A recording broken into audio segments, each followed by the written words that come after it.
rantaian perawi yang meriwayatkan sesuatu khabar, sesuatu hadis, sesuatu berita. Maka terpelihara agama Islam ini berbanding Kristian dan Yahudi yang telah terpesong dan menyeleweng, kerana kita tidak boleh memeriksa kesahihan dakwaan apa-apa dari agama mereka. Orang Kristian, apabila mereka mengatakan Nabi Isa menyebut sedemikian, Nabi Isa menyuruh sedemikian, betul kan Nabi Isa kata? Macam mana nak tahu kata Nabi Isa kata? Apa bukti? Dia dengar dari siapa? Dan dari siapa? Dan dari siapa? Dan dari siapa? Dan dari siapa? Sampai tak kepada Nabi Isa? Dalam agama Nasrani tidak ada sanad. Jelas atau tidak? Dalam agama Yahudi tidak ada sanad. Tetapi dalam agama Islam, apabila kita mengatakan bahawa sesuatu amalan itu sunnah, sesuatu perkataan itu perkataan Nabi, kita boleh membuktikan. Ada kitab yang menyebut perkataan itu, dan dalam kitab itu dinyatakan sanad. Kitab itu kitab hadis, dan di dalamnya dimuatkan sanad. Hadis itu diambil daripada seorang ulama yang siqah, yang terpercaya, daripada gurunya yang meninggal sekian-sekian tarikh, dari gurunya dari Nabi SAW. Senarai nama-nama mereka boleh diperiksa, boleh disemak, boleh dikaji kebenaran dakwaan, khabar atau informasi yang disampaikan. Jelas atau tidak? Jelas atau tidak? Jadi sebab itu kata Imam Abu Hatim Ar-Razi, dia kata lam yakun fi ummatin min umam. Lam yakun fi ummatin min umam. Tidak ada terdapat pada satu pun umat-umat sejak daripada dulu, umat-umat terdahulu. Sejak munzu Adam, sejak dari Adam lagi, sejak dari Adam alaihi salam, yang memelihara yahfazuna asarir rasul, yang memelihara asar peninggalan rasul-rasul mereka, yang memelihara sunnah-sunnah rasul-rasul mereka. Kata-kata rasul-rasul mereka, illa fi hazihi ummah, kecuali umat Nabi Muhammad.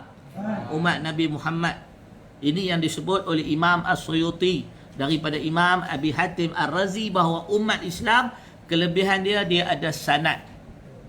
So tulis anak-anak sekalian, kalau orang tanya apa kelebihan keistimewaan agama Islam banding agama lain, agama Islam ada sanad. Semua dakwaan dalam agama ni, pakai kopiah pun kalau sunnah, kalau orang kata sunnah, dia kena bawa bukti, ada hadis, ada sanad. Kalau dia kata pakai jubah sunnah, dia kena bawa bukti, ada hadis Nabi pernah pakai jubah. Hadis tu dari siapa, dalam kitab mana, siapa tu dengar dari siapa, siapa tu dengar dari siapa, sampailah kepada sahabat Nabi yang melihat Nabi SAW. Jelas atau tidak? Dan boleh diperiksa, dikaji, diteliti setiap seorang dari kalangan orang-orang yang mendakwa sedemikian. Lahir di mana, mati di mana, kejujuran dia, akhlak dia, kisah hidup dia, untuk membuktikan dakwaan-dakwaan yang disampaikan. Jelas atau tidak? Maka inilah yang membezakan agama Islam dengan agama-agama lain yang hanya sekadar dakwaan.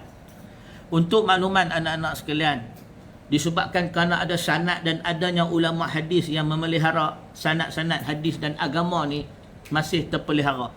Kita solat hari ini sama macam solat Nabi SAW.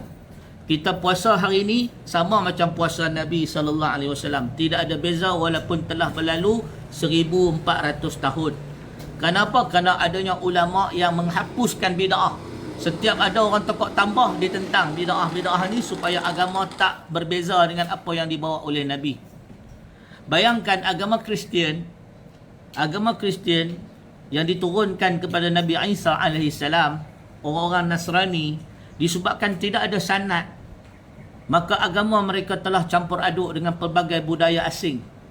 Sebagai contoh, amalan dalam agama Kristian yang bukan berasal dari Nabi Isa tidak pernah dibuat oleh Nabi Isa. Contohnya hari Christmas.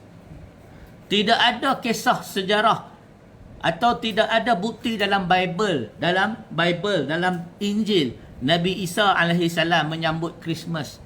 Nabi Isa AS menghias pokok Christmas, menggantung lampu-lampu. Kemudian Nabi Isa pakai baju warna merah pergi bagi hadiah ke orang, jadi Santa Claus. Tidak ada dalam zaman Nabi Isa. Tetapi dari mana datang budaya Christmas ini? Dari amalan bid'ah. Orang-orang Kristian kerana mereka tidak ada satu sumber yang sahih dari Nabi mereka, Nabi Isa. Maka mereka pun menambah-nambah dalam ajaran agama mereka. So ajaran Kristian ni dia dah campur dengan ajaran pagan, ajaran daripada orang-orang penyembah berhala dan sebagainya masuk dalam agama Kristian. Contohnya ada sambutan Halloween, tahu Halloween? Meraihkan hantu. Kan dia pakai pumpkin buat hantu dan sebagainya. Sebab apa? Sebab agama mereka tidak terpelihara dari bid'ah. Jadi bawa masuk je apa saja masuk dalam agama mereka. Bawa masuk Halloween, bawa masuk Christmas, bawa masuk kepercayaan Valentine dan sebagainya. Masuk je semua dalam agama Kristian. Berbeza dengan Islam. Islam ni dijaga. Para ulama ahli hadis, ulama-ulama Islam memelihara agama kita. Sebarang tokok tambah ditolak, sebarang bid'ah ditentang, menyebabkan ajaran Islam yang dipegang oleh kita dapat masih merasai nikmat yang asal seperti ajaran daripada Nabi SAW. Jelas atau tidak? Maka sebab itu anak-anak yang dikasihi sekalian, penting bagi para pelajar agama menguasai bidang hadis. Sebab inilah nyawa, inilah inti dan roh kepada pengajian Islam. Mengaji agama ni adalah mengaji hadis Nabi SAW.